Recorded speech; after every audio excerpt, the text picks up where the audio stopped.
Bonjour, c'est Ursule encore. On est le 23 novembre 2020. Je viens sonner la trompette ce matin encore et je viens proclamer le retour de notre Seigneur Jésus-Christ. Amen. Il est très important de prendre au sérieux nos préparatifs. Amen. Quand bien même on pense qu'on est prêt, on n'est jamais assez prêt jusqu'à ce qu'on entre dans l'avion. Amen. Et même là, dans le quai, on essaie de voir est-ce qu'on a tout est là dans le sac à main et puis etc. Alors on est dans cette ambiance-là. Amen. Alors sachez que ça ne sera pas toujours le calme comme ça. Amen. Jésus-Christ a dit quoi? Il dit, vous entendez parler de guerre et de bruit de guerre. Et puis il dit, il faut que ces choses-là arrivent. Il dit, un peuple s'élèvera contre un peuple, une nation contre une nation. Il dit même dans la maison, les gens seront le père contre le fils, la fille contre la mère, la belle-mère contre la belle-fille. Il dit, ces choses-là doivent arriver. Amen. Et dans tout cela, ce que toi et moi sommes appelés à observer, c'est l'exactitude de la parole. C'est de marcher dans la vérité, sachant que seule la vérité nous affranchira, peu importe la situation dans laquelle on se trouve. Amen. Alors je viens nous encourager à ne pas nous lasser de rechercher la vérité, parce que la vérité, c'est elle qui sépare la lumière des ténèbres. Amen.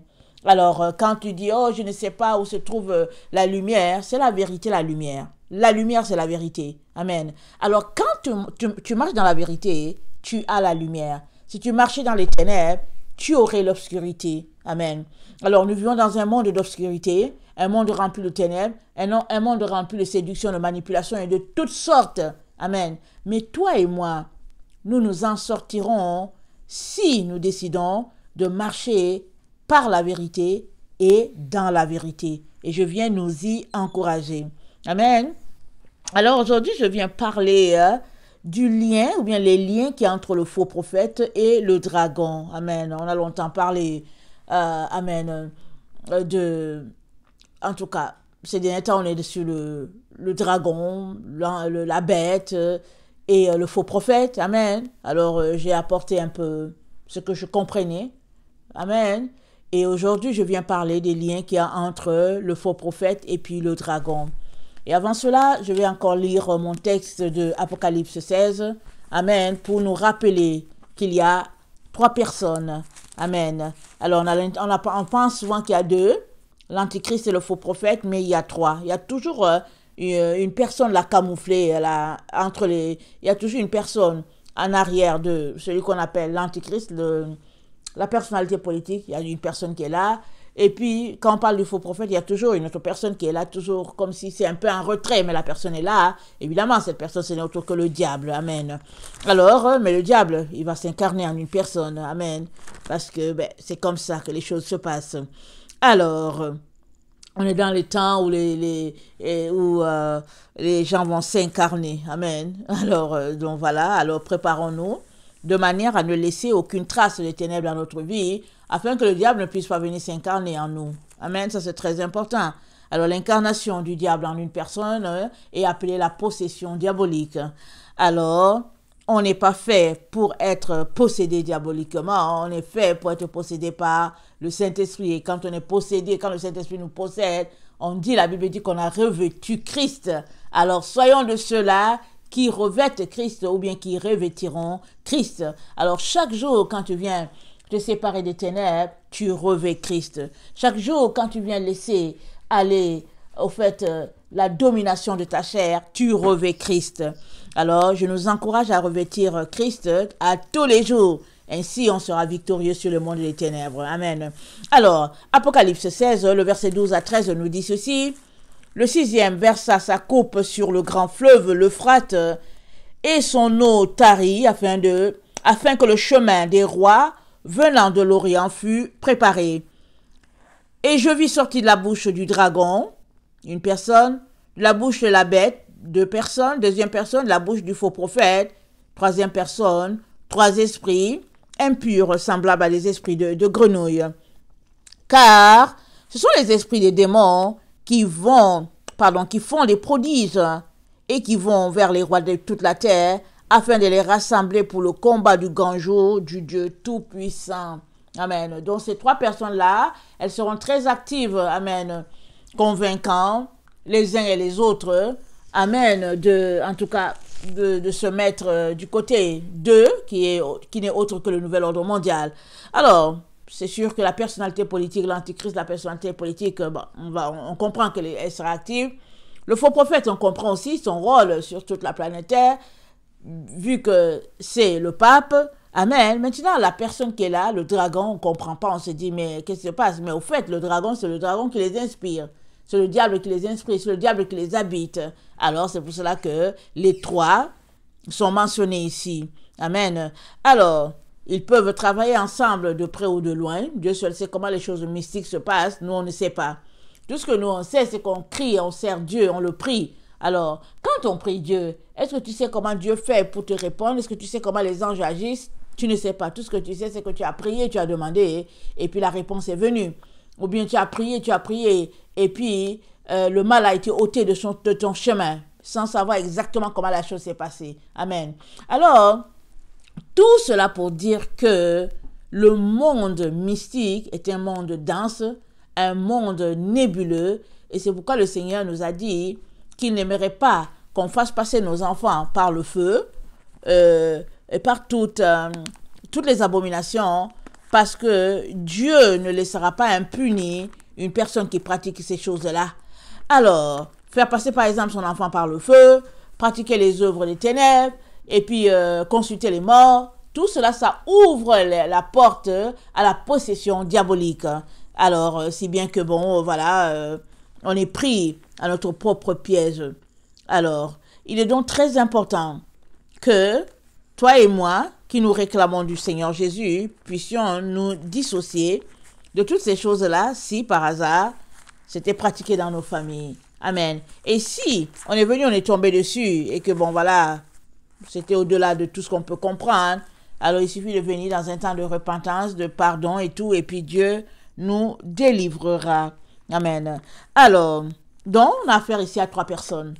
Alors, qui est donc le faux prophète? Allons-y lire dans Apocalypse 13. Amen. Ça nous parle que dans ce royaume-là, ou bien dans cette trinité diabolique-là, le dragon, la bête, et puis le faux prophète, dans cette trinité diabolique-là, amen. Alors, non, ça nous montre que cette trinité diabolique-là cherche à imiter Dieu. Amen. On sait qu'il y a Dieu le Père, il y a Dieu le Fils, et on sait qu'il y a l'Esprit de Dieu, amen, qui est là, amen, travaillant de manière à nous convertir, à nous convaincre, à nous aider à être purifiés. Ça, c'est l'Esprit de Dieu qui fait cela. Et puis, si tu dis que tu as l'Esprit de Dieu, tu dis aussi que tu fais partie de ceux-là qui obéissent à sa parole, qui obéissent à ses commandements, qui les respectent, et puis qui craignent ce Dieu-là. Parce que la Bible dit que la crainte de l'Éternel, c'est le commencement. La Bible dit que le commencement de la sagesse, c'est la crainte de l'Éternel. Alors, pour commencer à être sage, crains d'abord l'Éternel, c'est la base. Si tu ne crains pas Dieu et que tu le traites dans toute la désinvolture vraiment inimaginable, alors ne pense pas que tu peux venir dire que oui, Seigneur, je t'aime et puis je te sers. Amen. Alors, Apocalypse 13, le verset 11 à 18, c'est là qu'on va lire. Et puis, on va un peu regarder ce passage-là un peu plus proche. Amen. Alors, puis je vis monter de la terre, Apocalypse 13, le verset 11, une autre bête. La première bête, alors, elle a été décrite d'Apocalypse 13, le verset 1 jusqu'à 10. Amen. Et dans cette première bête-là, amen, on a vu, il y a 2 personnes. Il y a le dragon, amen, et puis il y a la bête qui est, comment on appelle ça, qui est le système politique. Amen, il y a le leader qui est là. Alors, cette bête, on l'a vue, la première. Et la deuxième, c'est celle-ci. Puis je vis monter la terre une autre bête qui avait 2 cornes, semblable à celle d'un agneau et qui parlait comme un dragon. Elle exerçait toute l'autorité de la première bête en sa présence. Elle faisait que la terre et les habitants adoraient la première bête dont la blessure mortelle avait été guérie. Elle opérait de grands prodiges, même jusqu'à faire descendre du feu du ciel sur la terre à la vue des hommes. Elle séduisait les habitants de la terre par les prodiges qui lui étaient donnés d'opérer en présence de la bête. disant aux habitants de la terre de faire une image à la bête qui avait la blessure de l'épée et qui vivait.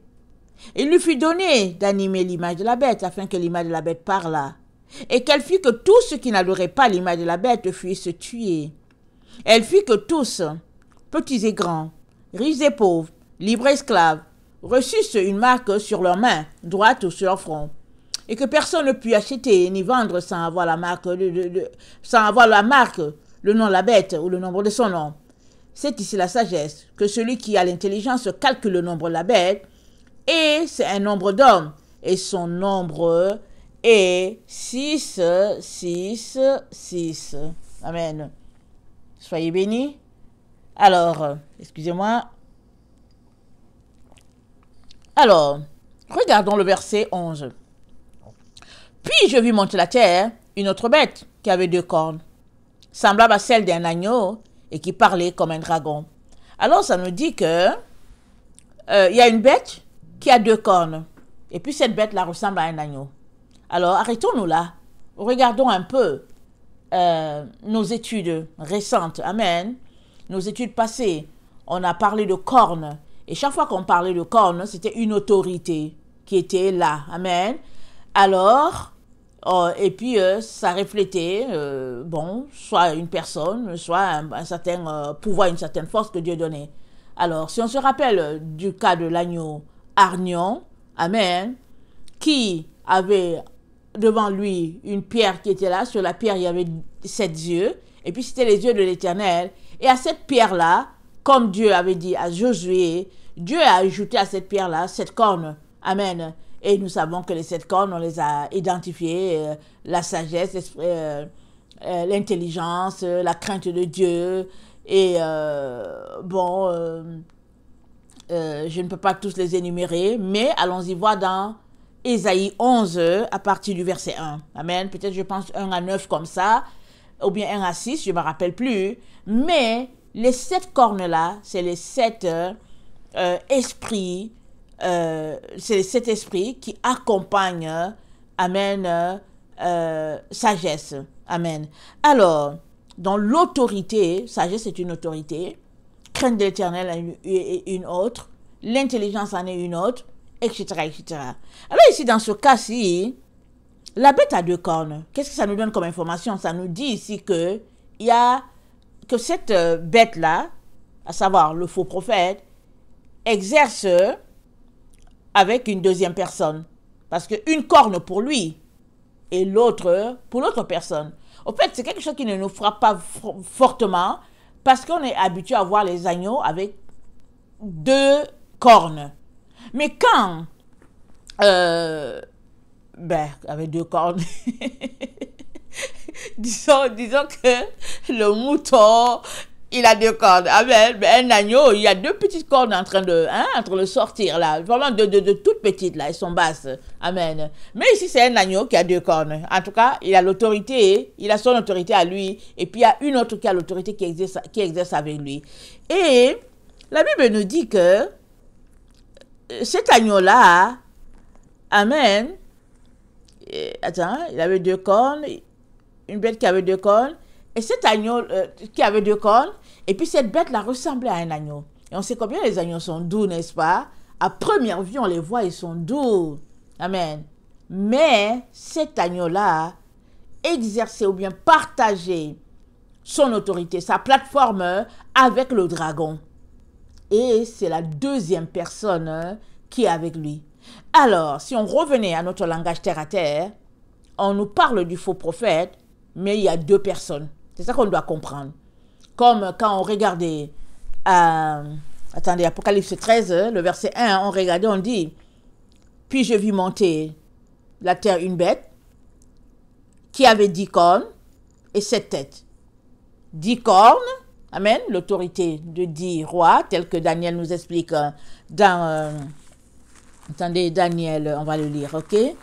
Je pense que c'est Daniel 7, le verset 24, si j'ai bonne mémoire. Attendez, on va regarder. Ok. Daniel 7, le verset 24, ça dit, « Les 10 cornes, ce sont 10 rois qui s'élèveront de ce royaume. Un autre s'élèvera après eux, et il sera différent des premiers, Il abaissera 3 rois. Il prononcera des paroles contre le Très-Haut. Il opprimera les saints. Amen. Il opprimera les saints du Très-Haut. On va s'arrêter là. Alors, donc, c'est expliqué que les 10 cornes sont 10 rois. Amen. Ils ont une certaine autorité. Et il y a une petite corne qui va s'élever après. Amen. Qui va se retrouver avec ces rois-là. Et cette petite corne-là, elle sort d'un groupe de 7 personnes. Amen. Parce qu'on dit, cette corne sortait de la mer et on voit 7 têtes. Amen. Et puis, de l'une des têtes, attends, ou bien, en tout cas, excusez-moi. Alors, cette petite corne-là, elle sort de cette tête. Elle fait partie de cette tête, c'est-à-dire de cette personne. Et cette petite corne-là, elle reçoit une blessure mortelle. Elle meurt. Amen. Mais elle revient à la vie. Et alors, ça, c'est l'identification de cette petite corne-là. Alors, elle exerce, cette petite corne-là, elle exerce avec 10 rois, si on peut le dire ainsi, mais c'est un collège, amen, de cette personne. J'avais dit, soit c'est un petit groupe, une petite secte, amen, soit c'est une famille, voilà, peut-être père, mère, et puis avec enfant, ou bien enfant, en tout cas, c'est des personnes qui se connaissent, ils sont là ensemble. Alors, c'est voilà un peu le signe que le Seigneur nous donne. Alors, cette bête donc, d'Apocalypse 13, le verset 11, elle exerçait toute l'autorité de la première bête. Ah, elle exerce toute l'autorité de la première bête. Ça veut dire que la première bête, Apocalypse 13, le verset 3, on va la lire, ok? On va lire. On ne sait pas ce que la première bête exerce comme autorité, mais ça nous donne l'information que la deuxième bête, d'Apocalypse 13, le verset 11, exerçait toute l'autorité de la première bête. Ça veut dire que ce que la première bête fait, c'est la même autorité. Alors, on va le lire et que le Seigneur m'aide à garder ma pensée. Alors, Apocalypse 13. Puis je vis monter de la mer une bête qui avait 10 cornes et 7 têtes, et sur ses cornes 10 diadèmes. Il y avait les diadèmes, signe de royauté. Amen. Et sur ses têtes, des noms de blasphème. Ah, en tout cas, là-bas, sur les têtes de cette personne-là, ce n'est que des blasphèmes, des injures, des abominations. Voilà. La bête que je vis était semblable à un léopard, ses pieds étaient comme ceux d'un ours, sa gueule comme une gueule de lion. Le dragon lui donna sa puissance, son trône et sa grande autorité. Il a une grande autorité. Il est déjà expliqué, le diable, le dragon, il donne l'autorité à cette bête-là. Amen. Ce système-là, ce groupe-là de personnes. Amen. Maintenant, dans ce groupe de personnes, il y a une tête. Amen. Je vis l'une de ces têtes comme blessée à mort, mais sa blessure mortelle fut guérie, et toute la terre était en admiration derrière la bête. Ils adorèrent le dragon, qui est le diable, parce qu'il avait donné l'autorité à la bête. Ils adorèrent la bête en disant qu'il est semblable à la bête. Amen. Et qui peut combattre contre elle. Il lui fut donné une bouche qui proférait les paroles arrogantes et les blasphèmes. Il lui fut donné le pouvoir d'agir pendant 42 mois. Donc cette petite corne, on l'a déjà identifiée. C'est elle, la bête qui sort de l'abîme, qui tuera les 2 témoins de la fin. Amen. Alors, on dit, parce qu'on dit, on est en train de lire Apocalypse 11, le verset 12, on dit que la deuxième bête exerçait toute l'autorité de la première bête. Amen. Ça me renvoie à ceci. C'est la pensée que j'avais. Ça me renvoie au fait que les deux là, ils sont pareils. Ils sont pareils. Ils exercent la même autorité. Ils sont pareils. Regardez, on nous parle d'une bête qui ressemble à un agneau, mais qui parle comme un dragon. Alors ça veut dire que le faux prophète là, amen, prophétise ou bien dit des choses sous l'autorité du dragon. Oh, le dragon, c'est une personne. On l'a déjà vu ces derniers temps. On a vu aussi que c'est une personne qui est possédée par le diable. Amen. Donc, qui reçoit son autorité du diable. Alors, je comprends que les deux, amen, sont du même type. Elles exercent la même autorité, la première bête. Je comprends qu'ils sont du même type. Peut-être au niveau de leur travail. Amen. Est-ce que le faux prophète, est-ce que c'est un leader politique? Ok, d'accord. Le pape, c'est un leader politique. Ok? Est-ce que c'est un berger? Oui, oui, oui, il est supposé être un berger. C'est pourquoi on dit que c'est un agneau. Amen. Alors, ça veut dire que c'est le même type de personne. Donc, ça veut dire que le dragon qui est le diable, il va prendre aussi la forme, en tout cas, il sera décrit dans les mêmes caractéristiques. Ok. Donc, maintenant, est-ce qu'il faut parler qu'il y a 2 faux prophètes? Si on veut, en tout cas, si on veut aller dans le détail, on peut dire ça, et puis on ne serait pas dans le faux. Amen. Vous savez pourquoi? Parce que Satan, il se déguise de telle sorte qu'on ne puisse pas le voir. Il se camoufle, on ne le voit pas. Comme, vous savez, on était là, tranquille, on est là, on vit avec les gens, hein, et puis subitement, ils nous ont pris à leur piège, ils ont dit que, ouais, il y a une pandémie, et puis ils ont cloué le monde entier au sol. Et puis là, on se tourne, on voit que on est pris. On est pris, et on ne sait pas où aller, et on ne peut aller nulle part, parce que toute la terre a été corrompue par cette pensée mensongère-là. Amen. Et finalement, les choses sont en train de grossir, et puis en train de grossir de manière à ce que finalement, il y en a qui croient mordicus à cette maladie-là, qui est comme indomptable, et puis ils sont là, ils marchent avec les masques. Il y a d'autres qui disent, ok, la maladie existe, c'est une maladie comme tous les autres, et puis voilà, on a notre système immunitaire pour nous défendre. Amen. Et on a un Dieu qui nous protège. C'est comme ça que les enfants de Dieu marchent. Amen. Alors,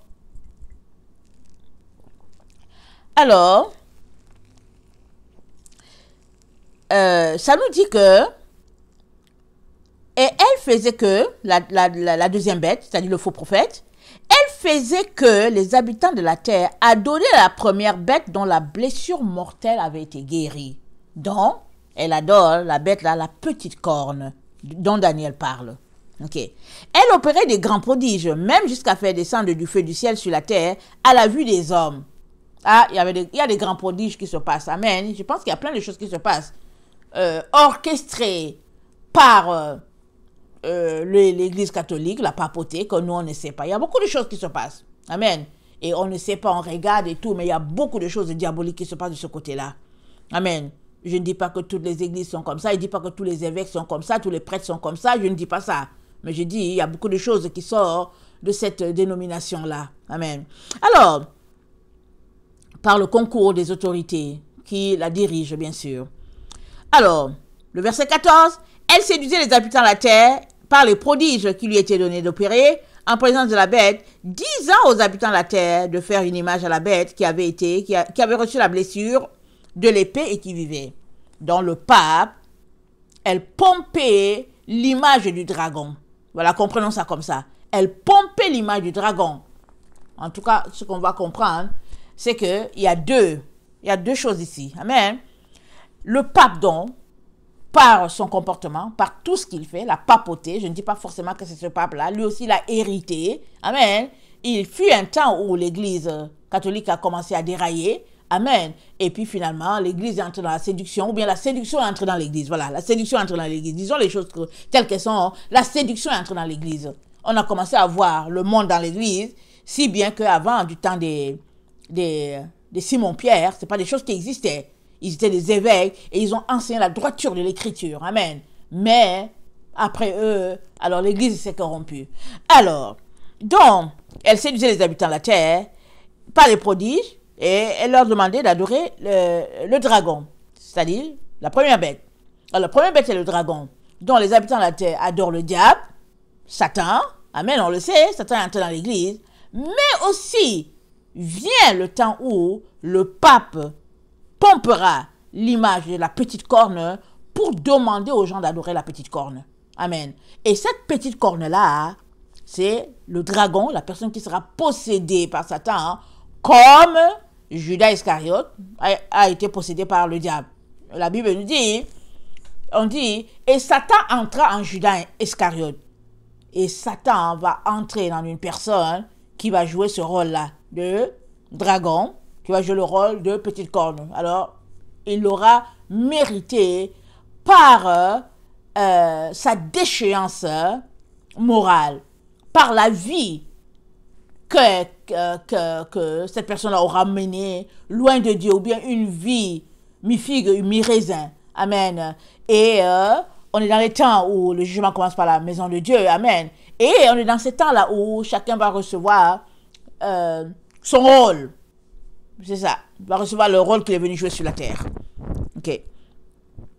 Alors, verset 15. Il lui fut donné d'animer l'image de la bête, afin que l'image de la bête parlât, et qu'elle fût que tous ceux qui n'adoraient pas l'image de la bête fussent tués. Allons-y. Animer, ça veut dire quoi? Sur Wikipédia, ça dit, c'est être responsable. C'est être responsable d'une activité collective.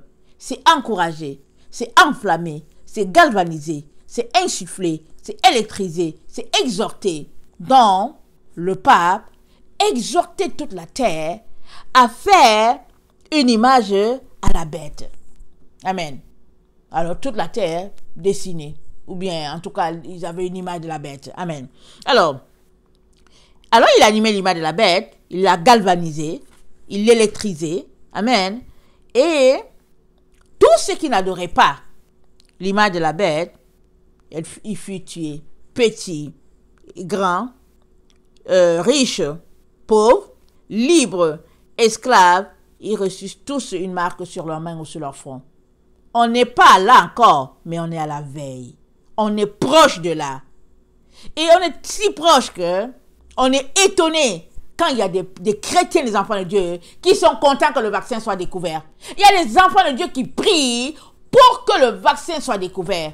Ça, c'est à ne rien comprendre. Tellement on les a lavés, cuits dans le mensonge, la séduction, qu'ils passent leur temps à prier. Au lieu de prier pour échapper, au lieu de prier pour que Dieu les aide à sortir du filet, ils prient pour que Dieu leur fasse la grâce de prendre le vaccin. Mais ne vous inquiétez pas, vous allez le prendre puisque c'est votre prière. Vrai ou faux? C'est votre prière. Vous allez prendre ce vaccin-là. Et vous allez vous retrouver surpris, séparés à tout jamais de votre Dieu que vous marchez dimanche après dimanche pour aller adorer. Déjà que ces derniers temps, vous l'adorez avec le masque sur le visage. En tout cas, commencez par sortir de là. Commencez par jeter ce masque-là que vous mettez sur le visage, qu'il soit bleu, noir, rouge, jaune, whatever. Commencez par jeter ce masque-là. Parce que c'est un visage découvert qu'on vient devant ce Dieu-là, le créateur de l'univers. Béni soit son nom. Alors, ce faux prophète-là, alors il va galvaniser l'image du dragon, amen, et imposant aux habitants de la terre d'adorer cette personne-là. Parce que cette personne, on l'a vu, c'est une petite corne. C'est une personne que les gens ne connaissent pas. C'est une personne que les gens ne connaissent pas. Et puis, les gens ne savent pas c'est qui. Et puis, personne ne sait c'est qui. Jusqu'au moment où l'église, la véritable église qui marche selon Dieu, est mise de côté. Amen. Est mise dans un état de protection par notre Dieu. À partir de là, tout le monde va découvrir qui est cette personne-là. Amen. Parce que leurs yeux vont s'ouvrir, ils vont dire « What ?» Ils vont dire « What ?» Pour le moment, on voit tous qu'il y a le pape qui est là. Et puis bon, on dit que oui, c'est le pape. Et puis ben, voilà. Et puis bon, certains disent que oui, c'est le faux prophète. On dit que oui, c'est le faux prophète. Et puis les protestants s'en éloignent. Les évangéliques s'en éloignent. Ils se disent que ah ouais, c'est le pape et tout. Mais ne vous inquiétez pas. Amen. Dieu est Dieu. Alors, il a dit quoi? Tous ceux-là qui aiment le mensonge, Dieu leur enverra une puissance d'égarement. Comme ils n'ont pas cru à la vérité et qu'ils ont pris un plaisir au mensonge, alors Dieu leur envoie une puissance d'égarement. Et ils seront égarés, étant convaincus d'être dans la vérité, alors qu'en réalité, ils sont dans le mensonge. Excusez-moi, j'ai perdu mon micro. Alors, je disais que Dieu leur enverra une puissance d'égarement. Amen. Et puis, puisqu'ils n'ont pas aimé la vérité qui les aurait sauvés, puisqu'ils ont aimé le mensonge, ils ont aimé la séduction, ils ont aimé tout ce qu'un être humain peut aimer. Amen. Ils ont aimé cela tout en étant les enfants de Dieu. Alors, Dieu va les livrer. Amen. Selon leur convoitise. Excusez-moi, je vais arrêter un appareil. Excusez.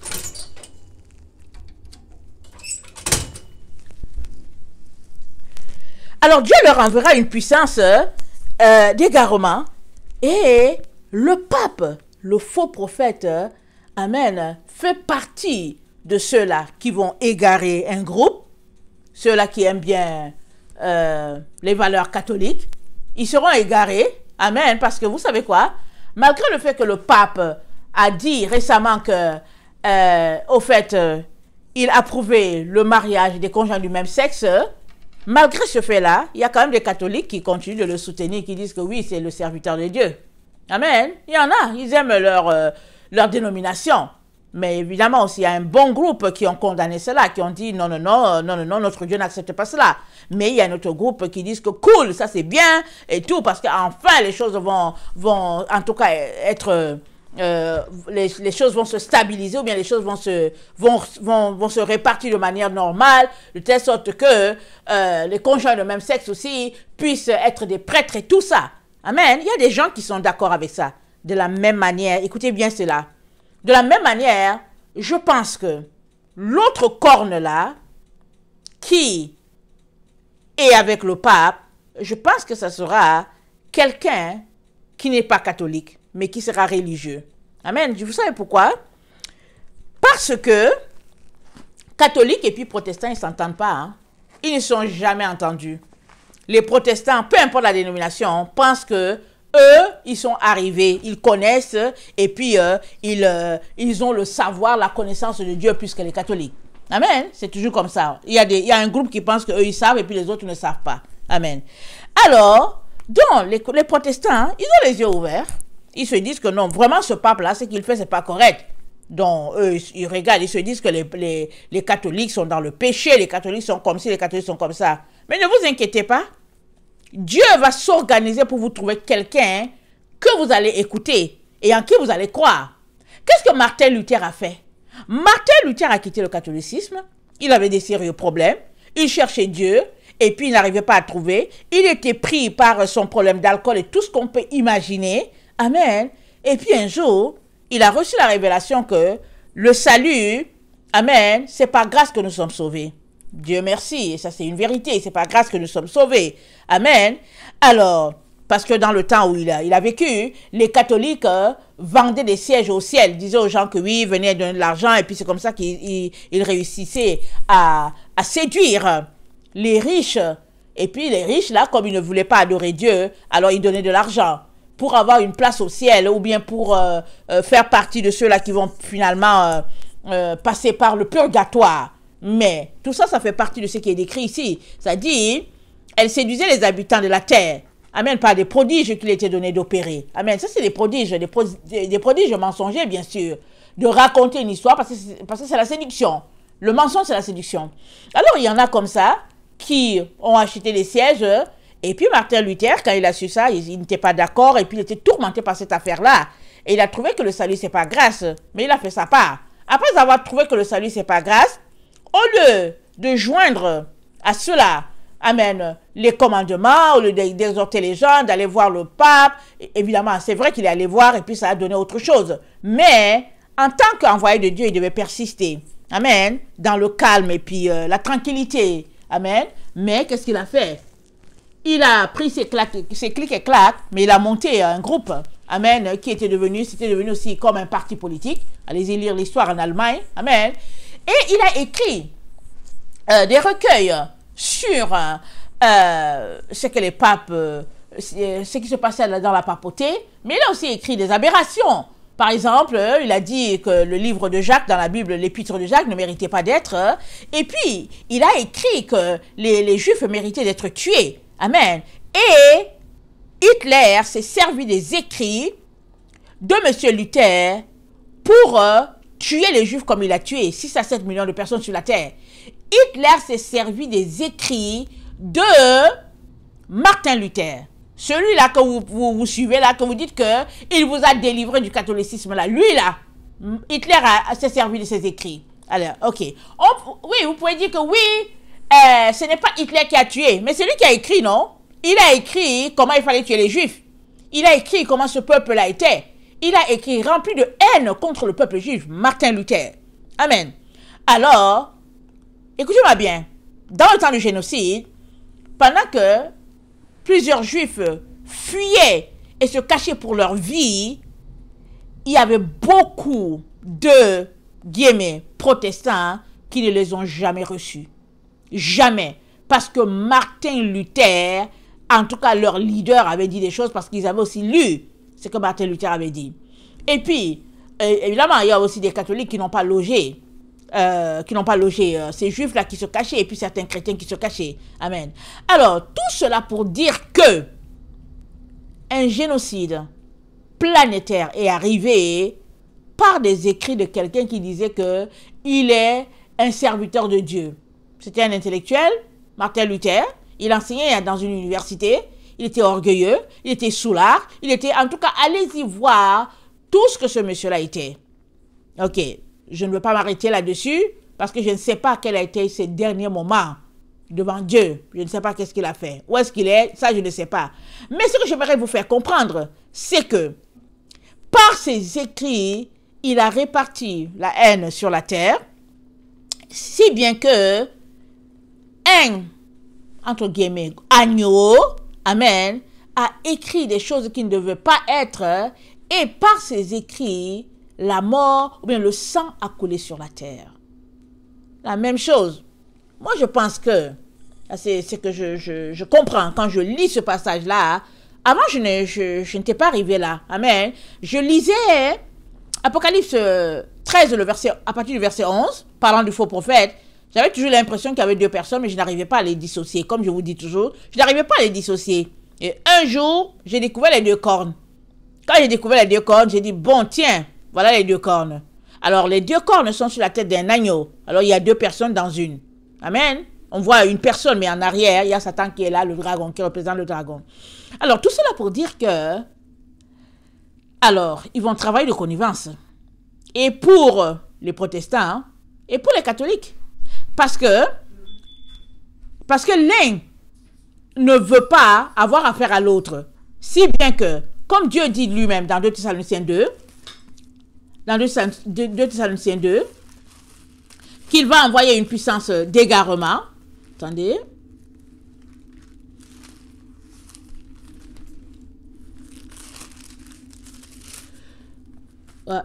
Oui, qu'il va envoyer une puissance d'égarement.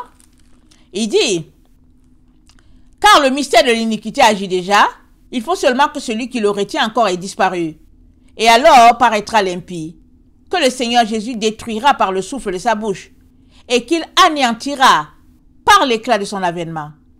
L'apparition de cet impie se fera par la puissance de Satan, avec toutes sortes de miracles, de signes et de prodiges mensongers, et avec les séductions de l'iniquité pour ceux qui périssent, parce qu'ils n'ont pas reçu l'amour de la vérité qui les aurait sauvés. Amen. Alors, par toutes les séductions, avec toutes sortes de séductions. Alors, nous savons que les séductions, il y a des séductions à vue d'œil, mais il y a aussi des séductions liées au mysticisme, à la sorcellerie, à la magie, magie noire, magie blanche, toutes ces choses-là. C'est comme ça que ce nouvel ordre mondial va prendre autorité sur les êtres humains. Hein. Et puis c'est comme ça aussi qu'ils vont trouver et leurs dragons, et leurs bêtes, amen, et leurs faux prophètes pour pouvoir soumettre l'humanité, amen, à adorer le diable. Alors, attendez, je regarde mes écrits. Aujourd'hui, la leçon. Alors, dans Apocalypse, Daniel, Apocalypse 13 et tout ça. Et le Seigneur nous dit, qu'est-ce qu'il nous dit? Il dit, sortez du milieu d'elle, mon peuple, afin de ne pas participer au péché, amen, au péché de l'église corrompue, l'église Laodicée, l'église Babylone. Toute la terre est devenue Égypte, Sodome, amen, c'est là qu'on est. Et puis, ça ne fait qu'aller en se dégradant, et sur la terre, et dans le milieu chrétien aussi. Alors, ce n'est pas le chrétien qui est sauvé, mais c'est celui-là qui a une relation avec le Seigneur. Je vous renvoie à la parabole des 10 vierges. Je vous l'envoie à cela. Alors, lisons Apocalypse 18. Ça nous dit ceci. Le verset 4. Et j'entendis du ciel une autre voix qui disait « Sortez du milieu d'elle, mon peuple, afin que vous ne participez point à ses péchés, et que vous n'ayez point part à ses fléaux. Car ses péchés sont accumulés jusqu'au ciel, et Dieu s'est souvenu de ses iniquités. Payez-la comme elle a payé, et rendez-lui au double de selon ses œuvres. Dans la coupe où elle a versé, versez-lui au double. Autant elle s'est glorifiée et plongée dans le luxe, autant donnez-lui du tourment et de deuil, parce qu'elle dit dans son cœur, je suis assise en reine et je ne suis point veuve et je ne verrai point le deuil. À cause de cela, en un même jour, ces fléaux arriveront, la mort, le deuil, la famille, elle sera consumée par le feu, car il est puissant, le Seigneur Dieu, qui l'a jugé. Amen. Et regardons 2 Corinthiens 6, le verset 14 à 18, et puis je vais finir avec ça. 2 Corinthiens 6. 2 Corinthiens 6, le verset 14 à 18, ça dit ceci. Quel rapport y a-t-il entre Christ et Bélial? Ou quelle part a le fidèle avec l'infidèle? Quel rapport y a-t-il entre le temple de Dieu et les idoles? Car nous sommes le temple de Dieu vivant. Comme Dieu l'a dit, j'habiterai et je marcherai au milieu d'eux, je serai leur Dieu, ils seront son peuple. Quel rapport y a-t-il entre le temple de Dieu et les idoles? Écoute-moi bien. Quel rapport y a-t-il entre toi, qui est le temple de Dieu, et le masque que tu portes? Quel rapport y a-t-il? Parce que le masque que tu portes là, c'est une idole. Tu ne peux pas réfléchir? Regarde, c'est écrit ici. C'est une idole. Sors de là. Ça, je t'encourage. Je te le répète. Organise-toi pour sortir de cette histoire-là. Parce que ça, c'est vraiment l'esprit de confusion répandu sur la terre pour égarer le plus grand nombre. Amen. Et sois de ceux-là qui va aller à contre-courant de cette règle-là. Amen. Afin de sauver ton âme et puis l'âme de ta famille. Amen. Alors, ça dit, car nous sommes le temple de Dieu vivant, comme Dieu l'a dit, j'habiterai et je marcherai au milieu d'eux. Je serai leur Dieu et ils seront mon peuple. C'est pourquoi, sortez du milieu d'eux et séparez-vous, dit l'Éternel. Et ne touchez pas à ce qui est impur et je vous accueillerai. Je serai pour vous un père et vous serez pour moi des fils et des filles, dit le Seigneur, Dieu Tout-Puissant. Le masque est-il quelque chose d'impur? Oui, parce que c'est une idolâtrie. C'est un téraphin qu'on t'impose. Mais tellement les gens l'ont accepté que bon, ils ont toutes les couleurs, du bleu, du vert, du rouge et tout ça. Et puis ils se baladent avec, et puis dans leur sac à main, dans leur poche, dans leur sac à dos. Et puis bon, comme si c'est devenu un mode de vie. Mais réveille-toi. Réveille-toi. Secoue-toi. La Bible dit, réveille-toi, toi qui dors. Relève-toi d'entre les morts. Et Christ t'éclairera. Éphésiens, c'est dans Éphésiens. Alors, je viens vraiment nous encourager. Amen. À nous réveiller et de réaliser que, en tout cas, ils sont en train de se préparer pour manger les enfants de Dieu. Amen. Comme une claque. Amen. Comme une bouchée là. Voilà. Mais, sois de ceux-là qui échapperont in extremis. Amen. Qui échapperont. Et nous sommes dans le temps où on est en train de s'encourager. Amen. Daniel dit, en tout cas, ceux-là qui se sont éclairés vont éclairer les autres. Et ce sera une chaîne. Ne refuse pas de faire partie de cette chaîne-là qui sonne la trompette, qui te dit réveille-toi, réveille-toi, réveille-toi. Amen. Nous sommes là pour nous réveiller. Nous sommes là pour nous encourager. Et te réveiller, c'est sortir de tout mensonge, de toute séduction possible. Et puis, arrête de prier pour qu'un vaccin soit trouvé pour que tu prennes le signe de la bête. Ça n'a pas de sens. Réveille-toi. Arrête de te faire manipuler. La séduction, elle est partout. N'aie foi en aucun être humain. Et foi juste en Jésus-Christ. Réveille-toi. Amen. Que le Seigneur bénisse sa parole. Si tu es quelqu'un qui ne connaît pas le Seigneur, je viens te dire que Mahomet, Bouddha, Confucius, personne ne peut te sauver. Pas ton pasteur, pas ton leader, pas ton évangéliste, pas ton père, pas ta mère, pas ton argent, pas ton diplôme. Rien ne peut te sauver. La personne qui sauve, c'est Jésus. Viens devant lui. Crie à lui. Il t'aidera à sortir de toutes ces manigances-là et puis à fuir la séduction de cette génération-là et à sauver ton âme. Soyez bénis, je vous aime beaucoup et Dieu davantage. Maranatha, Jésus revient. Amen. Amen.